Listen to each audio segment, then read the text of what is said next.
ಆಫ್ರಿಕಾದ bishop Augustine ಅವರು ಅನೇಕ ವರ್ಷಗಳ ಹಿಂದೆ ನನ್ನ ಆತ್ಮ ನಿನ್ನಲ್ಲಿ ಶಾಂತಿ ಕಂಡುಕೊಳ್ಳುವವರೆಗೂ ಅಶಾಂತಿಯಿಂದಿರುತ್ತದೆ ಎಂದು ಹೇಳಿದರು. ಅವರು ದೇವರ ಬಳಿ ಹೇಳಿದ ಮಾತಿದು. ಪ್ರತಿಯೊಬ್ಬರೂ ಆಂತರ್ಯದಲ್ಲಿರುವ ಆ ಹಂಬಲವನ್ನು, ನಿಮ್ಮ ಆಂತರ್ಯದಲ್ಲೂ ಇರುವ ಆ ಹಂಬಲವನ್ನು ಅವರು ವ್ಯಕ್ತಪಡಿಸಿದ್ದಾರೆ. ನಿಮ್ಮ ಅಂತರಾತ್ಮದಲ್ಲಿ ಶಾಂತಿಯನ್ನು ಪಡೆಯಬೇಕೆಂದು ನೀವು ಬಯಸುತ್ತೀರಿ. ಆದರೆ ಆ ಮನಃಶಾಂತಿಯನ್ನು ಪಡೆದುಕೊಳ್ಳುವುದು ಹೇಗೆ ಎಂದು ನೀವು ಯೋಚಿಸುತ್ತಿರಬಹುದು. ಈ ಸಂದೇಶವು ಕೂಡ ಅದರ ಕುರಿತದ್ದೇ ಆಗಿದೆ. ಮನಃಶಾಂತಿಯನ್ನು ಪಡೆದುಕೊಳ್ಳುವುದು ಹೇಗೆ? ಮನಃಶಾಂತಿಯನ್ನು ಕಂಡುಕೊಳ್ಳಲು ನಾನು ನಿಮಗೆ ಸಹಾಯ ಮಾಡಬಯಸುತ್ತೇನೆ. ಏಕೆಂದರೆ ಪ್ರತಿಯೊಬ್ಬರಿಗೂ ಇಂತಹ ಹಂಬಲವಿದೆ. ಪ್ರತಿಯೊಬ್ಬರೂ ಮನಃಶಾಂತಿ ಪಡೆದು ತಮ್ಮನ್ನು ತಾವು ತೃಪ್ತಿಪಡಿಸಿಕೊಳ್ಳಲು ಪ್ರಯತ್ನಿಸುತ್ತಾರೆ. ಆದರೆ ಅನೇಕರು ಹೆಚ್ಚೆಚ್ಚಾಗಿ ತಮ್ಮ ಪರಿಸ್ಥಿತಿಯನ್ನು ಹದಗೆಡಿಸಿಕೊಳ್ಳುತ್ತಾರೆ. ಈ ಸ್ತ್ರೀಯ ವಿಷಯವೂ ಕೂಡ ಹಾಗೆಯೇ ಆಗಿತ್ತು. ಅನೇಕ ಪುರುಷರು ತನ್ನ ಜೀವನದಲ್ಲಿರುವುದರಿಂದ ಮನಃಶಾಂತಿ ಸಿಗುತ್ತದೆಂದು ಆಕೆ ಭಾವಿಸಿದಳು. ಆದರೆ ಅದು ಸಿಗಲಿಲ್ಲ. ಇವತ್ತಿನ ವಾಕ್ಯಭಾವು ಹೊಸ ಒಡಂಬಡಿಕೆಯ 4ನೇ ಅಧ್ಯಾಯದ ಯೋಹಾನನ ಸುವಾರ್ತೆಯಿಂದ ಇರುವಂಥದ್ದು. ಯೋಹಾನ 4:11-19. ಆ ಹೆಂಗಸು ಆತನಿಗೆ, ಅಯ್ಯ, ಸೇದುವುದಕ್ಕೆ ನಿನ್ನಲ್ಲಿ ಏನೂ ಇಲ್ಲ, ಬಾವಿ ಆಳವಾಗಿದೆ. ಹೀಗಿರುವಾಗ ಆ ಜೀವಕರವಾದ ನೀರು ನಿನಗೆ ಎಲ್ಲಿಂದ ಬಂತು? ನಮ್ಮ ಹಿರಿಯವನಾದ ಯಾಕೋಬನಿಗಿಂತ ನೀನು ದೊಡ್ಡವನೋ? ಅವನೇ ಈ ಬಾವಿಯನ್ನು ನಮಗೆ ಕೊಟ್ಟವನು. ಅವನು, ಅವನ ಮಕ್ಕಳು, ಅವನು ಸಾಕಿದೆಲ್ಲವೂ ಸಹಿತ ಇದೇ ಬಾವಿಯ ನೀರು ಕುಡಿದು ಅನ್ನಲು, ಯೇಸು ಆಕೆಗೆ, ಈ ನೀರನ್ನು ಕುಡಿಯುವವರೆಲ್ಲರಿಗೂ ತಿರುಗಿ ನೀರಡಿಕೆಯಾಗುವುದು. ನಾನು ಕೊಡುವ ನೀರನ್ನು ಕುಡಿದವನಿಗೆ ಎಂದಿಗೂ ನೀರಡಿಕೆಯಾಗುವುದಿಲ್ಲ. ನಾನು ಅವನಿಗೆ ಕೊಡುವ ನೀರು ಅವನಲ್ಲಿ ಉಕ್ಕುವ ಹೊರತೆಯಾಗಿದ್ದು ನಿತ್ಯ ಜೀವವನ್ನು ಉಂಟು ಮಾಡುವುದು ಎಂದು ಹೇಳಿದನು. ಆ ಹೆಂಗಸು, ಅಯ್ಯ, ನನಗೆ ಆ ನೀರನ್ನು ಕೊಟ್ಟರೆ ಇನ್ನು ಮೇಲೆ ಇಲ್ಲಿ ಬರುವ ಅಗತ್ಯವಿಲ್ಲ. ಇನ್ನು ಮೇಲೆ ನನಗೆ ನೀರಡಿಕೆಯಾಗಲಿಕ್ಕೂ ಇಲ್ಲ. ನೀರು ಸೇದುವುದಕ್ಕೆ ಇಷ್ಟು ದೂರ ಬರಬೇಕಾದದ್ದ ಅವಶ್ಯಕತೆಯೂ ಇಲ್ಲ ಅನ್ನಲು, ಯೇಸು ಅವಳಿಗೆ, ಹೀಗೋ, ನಿನ್ನ ಗಂಡನು ಇಲ್ಲಿಗೆ ಕರೆಕೊಂಡು ಬಾ ಎಂದು ಹೇಳಿದನು. ಅದಕ್ಕೆ ಆ ಹೆಂಗಸು, ನನಗೆ ಗಂಡನಿಲ್ಲ ಅಂದಳು. ಯೇಸು ಆಕೆಗೆ, ನನಗೆ ಗಂಡನಿಲ್ಲವೆಂದು ನೀನು ಹೇಳಿದ್ದು ಸರಿಯಾದ ಮಾತು. ನಿನಗೆ 5 ಮಂದಿ ಗಂಡರಿದ್ದರು, ಈಗ ಇರುವವನು ನಿನ್ನ ಗಂಡನಲ್ಲ. ನೀನು ಹೇಳಿದ್ದು ನಿಜವಾದ ಸಂಗತಿ ಎಂದನು. ಆ ಹೆಂಗಸು ಆತನಿಗೆ, ಅಯ್ಯ, ನೀನು ಪ್ರವಾದಿ ಎಂದು ನನಗೆ ಕಾಣುತ್ತದೆ. ಈಗ ಆಕೆಗೆ ಕಣ್ತೆರೆಸುವ ಅನುಭವ ಉಂಟಾಯಿತಲ್ಲವೇ? ಆದರೆ ಯೇಸು ಸ್ವಾಮಿ ಕೊಡುವಂಥ ಮನಃಶಾಂತಿ ಮಾತ್ರವೇ ಆಕೆಗೆ ಅಗತ್ಯವಾಗಿತ್ತು. ನಾನು ನಿಮ್ಮೊಟ್ಟಿಗೆ ಮನಃಶಾಂತಿಯ ಕುರಿತು, ಅದನ್ನು ಹೇಗೆ ಪಡೆದುಕೊಳ್ಳಬೇಕು, ಹೇಗೆ ಸ್ವೀಕರಿಸಬೇಕೆಂಬುದರ ಕುರಿತು ಮಾತನಾಡಲು ಬಯಸುತ್ತೇನೆ. ಯೇಸು ಸ್ವಾಮಿ ಈ ಸ್ತ್ರೀಯೊಂದಿಗೆ ನಡೆಸಿದ ಸಂಭಾಷಣೆಯಲ್ಲಿ ನಿಮ್ಮನ್ನು ಮನಃಶಾಂತಿಯತ್ತ ನಡೆಸುವ ಸೊಗಸಾದ ಮಾರ್ಗದರ್ಶಕ ಸೂಚನೆಗಳು ಇವೆ. ಮೊದಲನೆಯ ಮಾರ್ಗದರ್ಶಕ ಸೂಚನೆ, ಪರಿಸ್ಥಿತಿಯನ್ನು ಅವಲೋಕಿಸಿರಿ. ಸಂಗತಿಗಳು ಹೀಗಿವೆ ಎಂಬುದನ್ನು ಗಮನಿಸಿರಿ. ಯೇಸು ಸ್ವಾಮಿ ಆಕೆಗೆ ಜೀವಕರವಾದ ನೀರನ್ನು ಕೊಡುವುದಾಗಿ ಹೇಳಿದಾಗ ಆಕೆಯು ಆತನನ್ನು ನೋಡಿ, ಅಯ್ಯ, ಸೇದುವುದಕ್ಕೆ ನಿನ್ನಲ್ಲಿ ಏನೂ ಇಲ್ಲ, ಬಾವಿ ಆಳವಾಗಿದೆ. ಹೀಗಿರುವುದರಿಂದ ಆ ಜೀವಕರವಾದ ನೀರು ನಿನಗೆ ಎಲ್ಲಿಂದ ಬಂತು? ನಮ್ಮ ಹಿರಿಯವನಾದ ಯಾಕೋಬನಿಗಿಂತ ನೀನು ದೊಡ್ಡವನೋ? ಅವನೇ ಈ ಬಾವಿಯನ್ನು ನಮಗೆ ಕೊಟ್ಟವನು.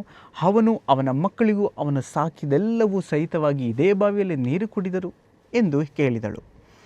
ಆಕೆಯು ಚೆನ್ನಾಗಿ ಪ್ರಾಮಾಣಿಕವಾಗಿ ಎಚ್ಚರಿಕೆಯಿಂದ ಯೋಚಿಸಿದಳು. ಆಕೆಯು ಪರಿಸ್ಥಿತಿಯನ್ನು ಅವಲೋಕಿಸಿ ನೋಡಿರಿ. ಆಕೆಯು ಮಾನವ ದೃಷ್ಟಿಕೋನದಿಂದ ಯೋಚಿಸಿ, ಆತನು ಆಕೆಗೆ ಕೊಡುವುದಾಗಿ ಹೇಳಿದ್ದ ನೀರು ಕೊಡಲಾಗದು, ಅದು ಅಸಾಧ್ಯವೆಂದು ಭಾವಿಸಿದಳು. ಆತನು ಎಲ್ಲಿಂದ ನೀರನ್ನು ತಂದುಕೊಡುತ್ತಾನೆ? ಆತನು ಜೀವಕರವಾದ ನೀರನ್ನು ಹೇಗೆ ಕೊಡಬಲ್ಲನು?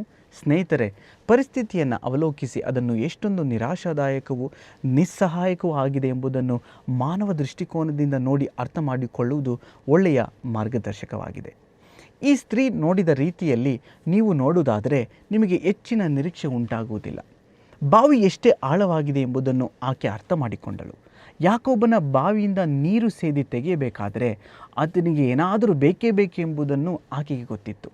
ಪರಿಸ್ಥಿತಿಯನ್ನು ಅವಲೋಕಿಸಿ ಕಾರ್ಯವನ್ನು ಆಕೆ ಸರಿಯಾಗಿ ಮಾಡಿದಳು. ಎರಡನೆಯ ಮಾರ್ಗದರ್ಶಕ ಸೂಚನೆ, ನಿಮ್ಮ ಅಗತ್ಯವನ್ನು ತಿಳಿಯಪಡಿಸಿರಿ. ಯೇಸು ಸ್ವಾಮಿಗೆ ಆಕೆಗೆ, ನಿನಗೆ ನೀರಡಿಕೆಯಾಗುವಾಗಲೆಲ್ಲ ಇಲ್ಲಿಗೆ ನೀನು ಬರುತ್ತೀಯ, ಈ ನೀರನ್ನು ಕುಡಿಯುವವರೆಲ್ಲರಿಗೂ ತಿರುಗಿ ನೀರಡಿಕೆಯಾಗುವುದು ಎಂದು ಹೇಳಿದರು. ಆಕೆ ನೀರಿನ ಕೊಡವನ್ನು ಹಿಡಿದು ಬಂದಿರುವುದೇ ಆಕೆಗೆ ನೀರಡಿಕೆಯಾಗಿತ್ತು ಎಂಬುದಕ್ಕೆ ಸಾಕ್ಷಿ.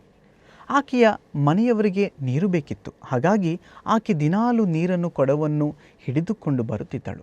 ಇದು ಒಂದು ಥರ ಬೇಸರಿಕೆಯ ಕೆಲಸವಾಗಿತ್ತು. ಬಹುಶಃ ಇದು ಆಕೆಯ ದಿನನಿತ್ಯ ಕೆಲಸವಾಗಿತ್ತು. ಆಕೆಯು ಮಾಡಲೇಬೇಕಾದ ಕೆಲಸವಾಗಿತ್ತು.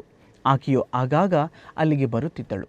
ಆದರೂ ಆಕೆಗೆ ಯಾವಾಗಲೂ ಬಾಯಾರಿಕೆಯಾಗುತ್ತಿತ್ತು. ಈ ನೀರನ್ನು ಕುಡಿಯುವವರೆಲ್ಲರಿಗೂ ತಿರುಗಿ ಬಾಯಾರಿಕೆಯಾಗುವುದು. ಆದರೆ ಯೇಸು ಸ್ವಾಮಿ ಆಕೆಗೆ, ನಾನು ಕೊಡುವ ನೀರನ್ನು ಕುಡಿದವನಿಗೆ ಎಂದಿಗೂ ನೀರಡಿಕೆಯಾಗುವುದಿಲ್ಲ. ನಾನು ಅವನಿಗೆ ಕೊಡುವ ನೀರು ಅವನಲ್ಲಿ ಉಕ್ಕುವ ಹೊರತೆಯಾಗಿರುವುದು ಎಂದು ಹೇಳಿದರು. ಇದು ಮನಸ್ಸಿನಲ್ಲಿಯೂ ಆತ್ಮದಲ್ಲಿಯೂ ಇರುವ ಹಂಬಲವನ್ನು ತಣಿಸುವಂಥದ್ದಾಗಿರುತ್ತದೆ. ಬಾವಿಯ ಬಳಿಗೆ ಬರುವಂಥ ನಿಮ್ಮನ್ನು ಸೆಳೆಯುವ ಶಾರೀರಿಕ ದಾಹ ಇದಲ್ಲ. ಇದು ಇದಕ್ಕಿಂತಲೂ ತೀರ ವಿಭಿನ್ನವಾದದ್ದು. ಆಕೆಯು ಇದನ್ನು ಕೇಳಿಸಿಕೊಂಡಾಗ, ನನಗೆ ಆ ನೀರನ್ನು ಕೊಡು ಎಂದು ಕೇಳಿದಳು. ಬಹುಶಃ ಯೇಸುಸ್ವಾಮಿ ಆಕೆಗೆ ತಿಳಿಸಿಕೊಟ್ಟ ವಿಷಯಗಳನ್ನು ಆ ಸ್ತ್ರೀಗೆ ಆ ಕ್ಷಣದಲ್ಲಿ ಪೂರ್ಣವಾಗಿ ಅರ್ಥ ಮಾಡಿಕೊಳ್ಳಲಾಗಲಿಲ್ಲ. ಆದರೆ ಆಕೆಯು ತನ್ನ ಅಗತ್ಯತೆಯನ್ನು ತಿಳಿಯಪಡಿಸಿದಾಗ, ಅಂದರೆ ತನಗೆ ಆ ನೀರನ್ನು ಕೊಡು ಎಂದು ಕೇಳಿದಾಗ, ಯೇಸುಸ್ವಾಮಿ ಆಕೆಯ ಅಂತರಾತ್ಮದಲ್ಲಿ ಶಾಂತಿಯನ್ನು ಉಂಟು ಮಾಡುವುದಕ್ಕಾಗಿ ಮಾರ್ಗವು ತೆರೆಯಿತು. ನಿಮ್ಮ ಅಗತ್ಯತೆಯನ್ನು ತಿಳಿಯಪಡಿಸಲು ನೀವು ಸಿದ್ಧರಾದಾಗ, ನಾನು ಹೇಳುತ್ತಿರುವ ಆ ಮನಃಶಾಂತಿಯು ನಿಮಗೆ ಉಂಟಾಗುತ್ತದೆ. ಅದು ನಿಮ್ಮನ್ನು ಶಾಂತಿ ಸಮಾಧಾನದತ್ತ ನಡೆಸುತ್ತದೆ. ಈ 2 ಮಾರ್ಗದರ್ಶಕ ಸೂಚಿಕೆಗಳು ಬಹು ಮುಖ್ಯವಾದವುಗಳು. ಪರಿಸ್ಥಿತಿಯನ್ನು ಅವಲೋಕಿಸಿರಿ ಹಾಗೂ ನಿಮ್ಮ ಅಗತ್ಯತೆಯನ್ನು ತಿಳಿಯಪಡಿಸಿರಿ. 3ನೆಯ ಮಾರ್ಗದರ್ಶಕ ಸೂಚನೆ, ನಿಮ್ಮ ಅವಸ್ಥೆಯನ್ನು ಒಪ್ಪಿಕೊಳ್ಳಿರಿ. ಆಕೆಯು ಕೇಳಿಕೊಂಡ ಆ ನೀರನ್ನು ಹೊಂದಿಕೊಳ್ಳುವುದಕ್ಕಾಗಿ ಯೇಸುಸ್ವಾಮಿ ಆಕೆಗೆ, ನಿನ್ನ ಗಂಡನನ್ನು ಇಲ್ಲಿಗೆ ಕರೆದುಕೊಂಡು ಬಾ ಎಂದು ಹೇಳಿದರು. ಆಕೆ ಅದೇ ವಿಷಯದಲ್ಲಿ ತುಂಬ ನೋವು ಉಂಟಾಗಿತ್ತು. ಆ ವಿಷಯದಲ್ಲಿಯೇ ಶಾಂತಿ ಸಮಾಧಾನ ಬೇಕಿತ್ತು. ಯೇಸುಸ್ವಾಮಿ ಆಕೆಯನ್ನು ಅರ್ಥ ಮಾಡಿಕೊಂಡು ಆಕೆಗೆ ಹೋಗಿ, ನಿನ್ನ ಗಂಡನನ್ನು ಇಲ್ಲಿಗೆ ಕರೆದುಕೊಂಡು ಬಾ ಎಂದು ಹೇಳಿದರು. ಆಕೆ ತಕ್ಷಣವೇ, ನನಗೆ ಗಂಡನಿಲ್ಲ ಎಂದು ಉತ್ತರ ಕೊಟ್ಟಳು. ಇದುವೇ ತನ್ನ ಅವಸ್ಥೆಯೆಂದು ಆಕೆ ಒಪ್ಪಿಕೊಂಡಳು. ಆಕೆ ಇಡೀ ಜೀವನ ಬಟ್ಟ ಬಯಲಾಯಿತು. ಏಕೆಂದರೆ ಯೇಸುಸ್ವಾಮಿ ಆಕೆಗೆ, ನನಗೆ ಗಂಡನಿಲ್ಲವೆಂದು ನೀನು ಹೇಳಿದ್ದು ಸರಿಯಾದ ಮಾತು.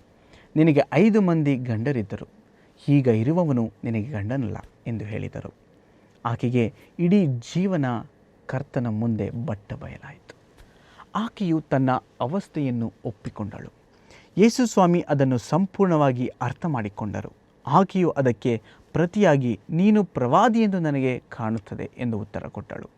ಯೇಸುಸ್ವಾಮಿ ಆಕೆಗೆ ಮನಃಶಾಂತಿಯನ್ನು, ಅಂದರೆ ಅಂತರಾತ್ಮದಲ್ಲಿ ಶಾಂತಿಯನ್ನು ಕೊಡಲು ಬಯಸಿದಾಗ, ನಿಜವಾಗಿಯೂ ಎಲ್ಲಿ ಅಶಾಂತಿಯಿತ್ತೋ ಆ ವಿಷಯವನ್ನು ಪರಿಹರಿಸಬೇಕಾಗಿತ್ತು. ನಿಜವಾದ ಅವಸ್ಥೆ ಸ್ಪಷ್ಟವಾಗಿ ಗೊತ್ತಾದ ಮೇಲೆ ಮಾತ್ರವೇ ಆತನು ಆಕೆಗೆ ನಿಜವಾದ ಶಾಂತಿ ಸಮಾಧಾನವನ್ನು ಕೊಡಬಲ್ಲನು. ಯೇಸುಸ್ವಾಮಿ ನಿಮಗೆ ಮನಃಶಾಂತಿಯನ್ನು ಕೊಡಬಲ್ಲರು. ಅದಕ್ಕೆ ಬೇಕಾದ ಮಾರ್ಗದರ್ಶಕ ಸೂಚಿಕೆಗಳಿವೆ. ಪರಿಸ್ಥಿತಿಯನ್ನು ಅವಲೋಕಿಸಿರಿ. ನೀವು ಮಾಡುವುದಕ್ಕಿಂತಲೂ ಹೆಚ್ಚಾದ ಕಾರ್ಯವನ್ನು ಆತನು ಮಾಡದಿದ್ದರೆ ನಿಮ್ಮ ಪರಿಸ್ಥಿತಿಯು ಎಷ್ಟೊಂದು ನಿರಾಶಾದಾಯಕವಾಗಿರುತ್ತದೆ ಎಂಬುದನ್ನು ತಿಳಿದುಕೊಳ್ಳಿರಿ. ನಿಮ್ಮ ಅಗತ್ಯತೆಯನ್ನು ತಿಳಿಯಪಡಿಸಿರಿ. ಜೀವಕರವಾದ ನೀರನ್ನು ಕೊಡುವಂತೆ ಆತನನ್ನು ಬೇಡಿಕೊಳ್ಳಿರಿ. ನಿಮ್ಮ ಅವಸ್ಥೆಯನ್ನು ಒಪ್ಪಿಕೊಳ್ಳಿರಿ. ನಿಮ್ಮ ಜೀವನದಲ್ಲಿ ಎಲ್ಲಿ ಅಶಾಂತಿ ಇದೆಯೋ ಅದನ್ನು ಆತನಿಗೆ ತಿಳಿಸಿರಿ. ಹೌದು, ಈ ರೀತಿಯಾಗಿ ನೀವು ಮನಃಶಾಂತಿಯನ್ನು ಪಡೆದುಕೊಳ್ಳಬಹುದು. ಯೇಸುಸ್ವಾಮಿ ನಿಮಗೆ ಮನಃಶಾಂತಿಯನ್ನು ಕೊಡಬಲ್ಲರು. ಕಣ್ಣುಗಳು ಮುಚ್ಚಿ ಪ್ರಾರ್ಥಿಸೋಣ. ಸರ್ವಶಕ್ತನಾದ ದೇವರೇ, ಅನೇಕರಿಗೆ ಅಶಾಂತಿ ಇಲ್ಲದಿರುವಂಥ ಈ ಒಂದು ವಿಡಿಯೋವನ್ನು ನೋಡ್ತಿರುವಂಥ ವ್ಯಕ್ತಿಗಳಿಗೆ ಶಾಂತಿಯನ್ನು ಕೊಡು, ಅವರಿಗೆ ಸಮಾಧಾನವನ್ನು ಕೊಡು. ನಿಮ್ಮಲ್ಲಿ ಆ ಜೀವಕರವಾದಂಥ ಸಮಾಧಾನವನ್ನು ಬಯಸುತ್ತೇವೆ. ನಮ್ಮನ್ನು ನಾವು ಸಂಪೂರ್ಣವಾಗಿ ತಗ್ಗಿಸುತ್ತೇವೆ ಸ್ವಾಮಿ. ಪ್ರಾರ್ಥನೆ ಕೇಳಿ ಉತ್ತರ ಕೊಟ್ಟಿದ್ದಕ್ಕಾಗಿ ಸ್ತೋತ್ರ. ಯೇಸುವಿನ ನಾಮದಲ್ಲಿ ತಂದೆ.